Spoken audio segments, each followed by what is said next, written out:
the guest speaker for many years, and he actually changed our business and our lives in many ways.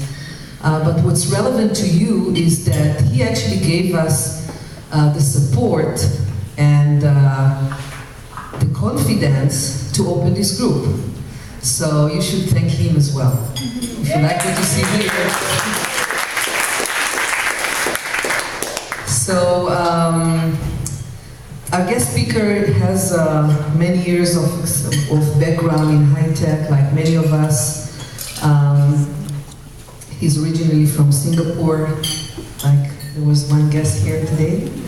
And the topic today is something that he's very passionate about. And that's the link between brain science and the way that we function in our business. And the topic, as he wrote it, was using brain science as a vehicle to enhance our focus, creativity, confidence, and performance as business owners. Why do at least 90% of businesses fail? What does people stop marching in pace and moving forward with speed and clarity? What do the most relaxed, charismatic business leaders do to increase their performance and their team performance? So a lot of those questions and many more will be answered today by our speaker, Sunil Bhaskaran. So please help me bring him here to the front. All right. Can you hear me? No. Can you hear me now? Yes. How about that? Miracles of technology. Avi, can we get this going? Or what's up? I'm not sure how this works. But first of all, I just want to really thank you all for this opportunity to share this, because it's really wonderful information. I'm really passionate about this, and it really actually makes a huge difference in the world, not just for you personally, but really for your communities and your and globally as well. And that's where I have my attention on. It's really making a huge difference in the world. My mission is to elicit the best performance, satisfaction, and success for individuals, teams, and organizations, elevating dreams and ambitions to a global level, leading a world we're proud of for generations to come. And hopefully today I'm going to share a little bit with you on why and how we can reinvigorate our passions, our resignations, and turn them into joyful, genuine, authentic excitement about what we are up to. Because I've been listening very quietly to some of your introductions as you came in to each other, and you know, I know you're all up to really great stuff, and so I really want to thank you for the opportunity to make this, and let's give a round of applause for each other.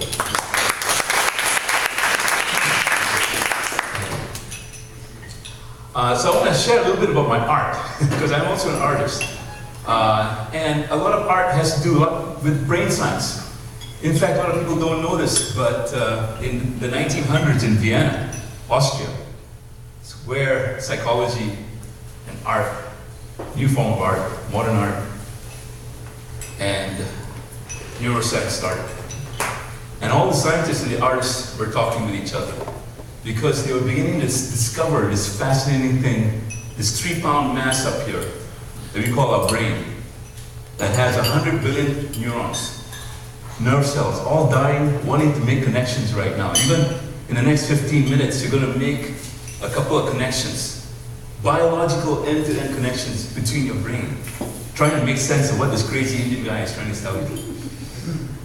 In fact, unfortunately or fortunately, tonight, most of you, if not all of you, are going to dream about me talking to you. Because you're trying to figure this out, trying to make connections.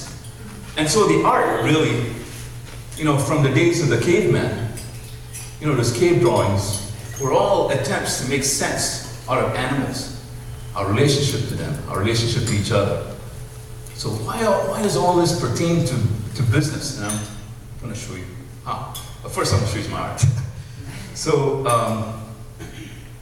there's a reason why I'm going to show you, a couple of reasons. One is obviously, yeah, there's a connection with the brain, because when you look at these pieces of art, something clicks for you. And if you can tap into that, you can learn how to sell effectively and authentically without having to force an issue.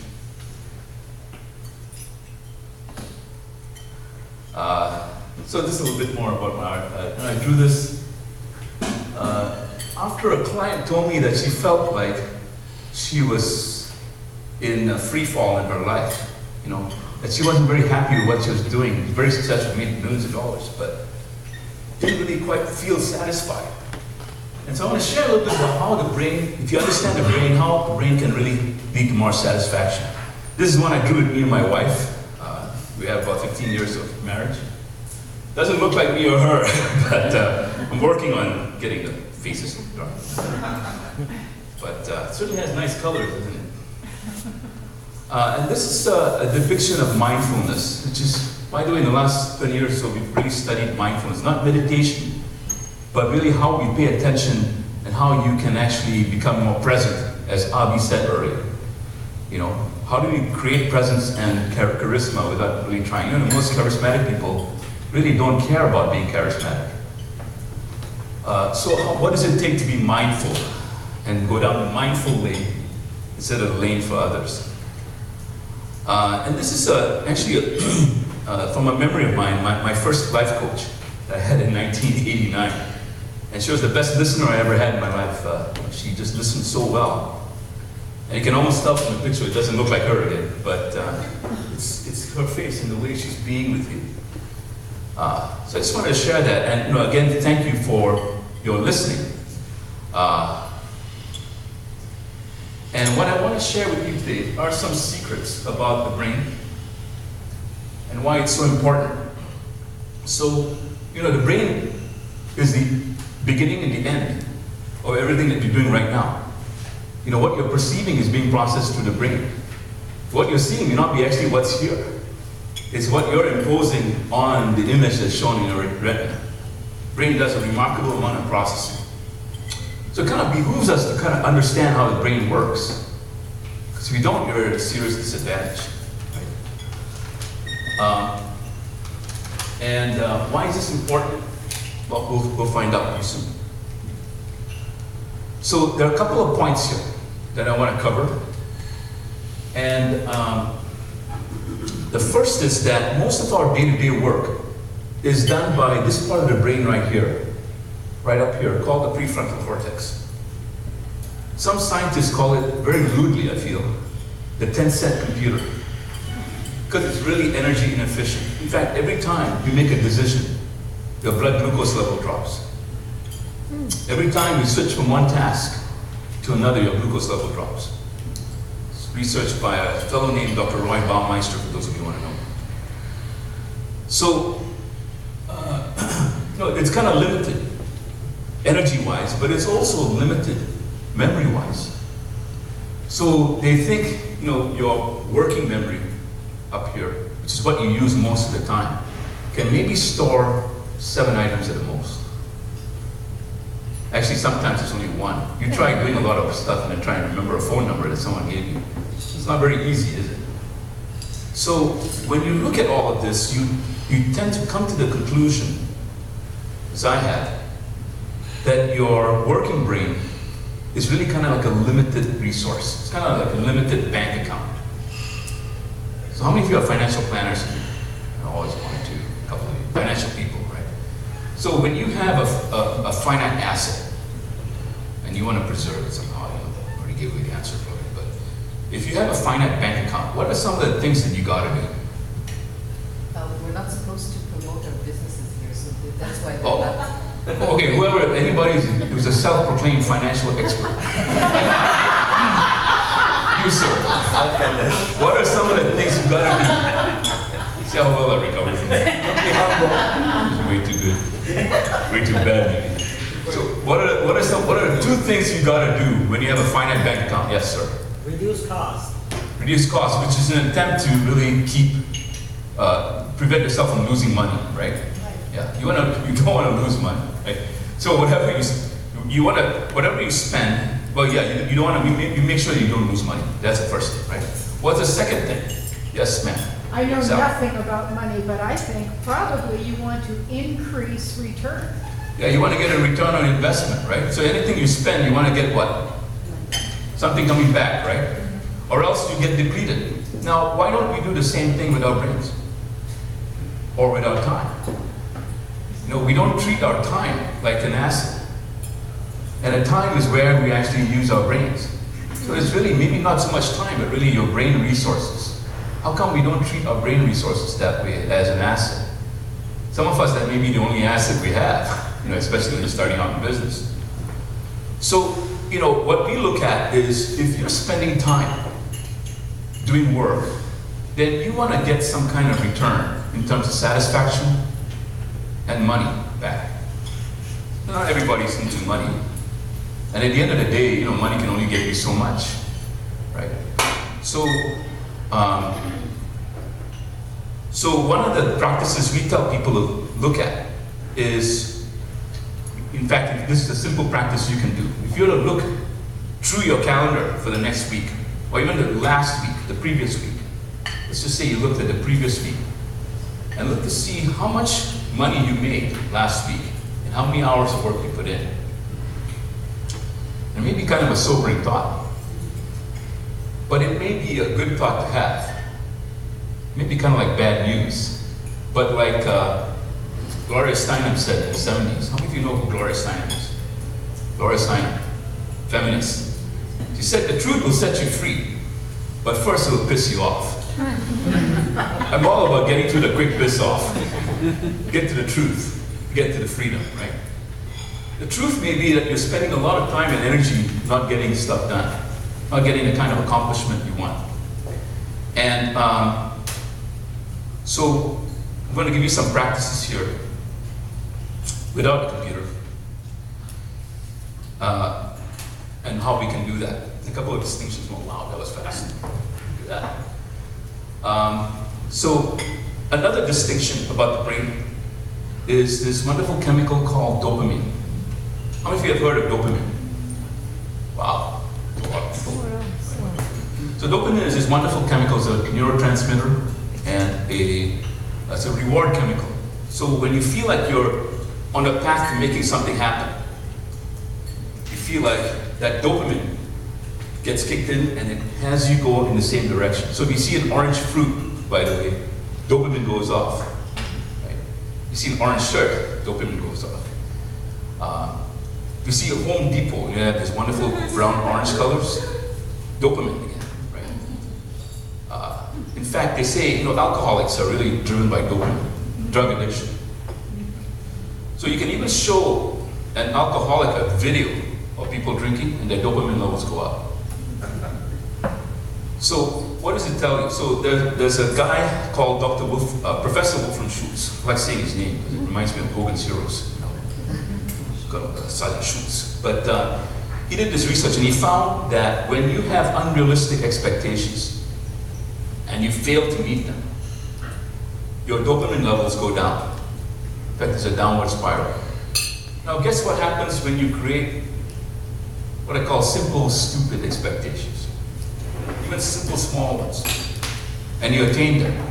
Your dopamine levels go up, goes up, spirals up.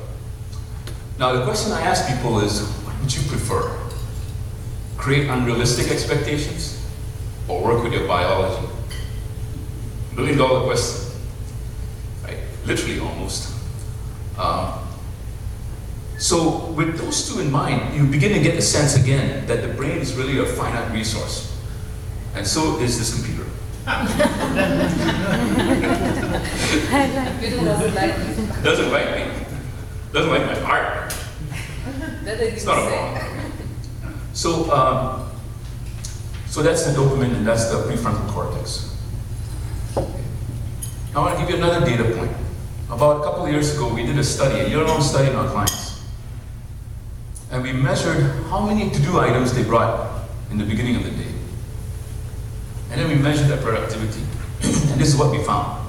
When people came with less than 4 items a day, they came with more than 4 items a day, which is most people. Most people come with a humongous list. How many of you have to-do list items of like more than 5, more than 6 maybe? Yeah. How many of you have to-do list items that you know goes back to the Egyptian pharaohs? And what we found was that people who came with more than 4, typically on an average over a year. Now sometimes they get 6, they get 7 done. but on an average, they got close to 0. I repeat it again for the hard of hearing. Close to 0 on an average things done. The people who came with less than 4 would get about 50 to 75% accomplished by about 2 o'clock in the afternoon, assuming they started at about 8 or 9 o'clock. So we created this thing called the Rule of 4. The Rule of 4 really jives with some of the productivity experiments that were done during the 19th or the 20th century. So it's not really a surprise. But again, most people don't do this. And partly because they're addicted to doing a lot of stuff. How many of you know people are really addicted to getting a lot of stuff done? Show of hands. How many of you won't raise your hands no matter what I say? Always 1 or 2. My favorite kind of people. So, you know, what we found is actually less is more. If you think about it, it makes sense. Sometimes you spread your brain resources amongst 15, 20 projects, and you only get 20% quality of each project. How do you think you're going to become a millionaire?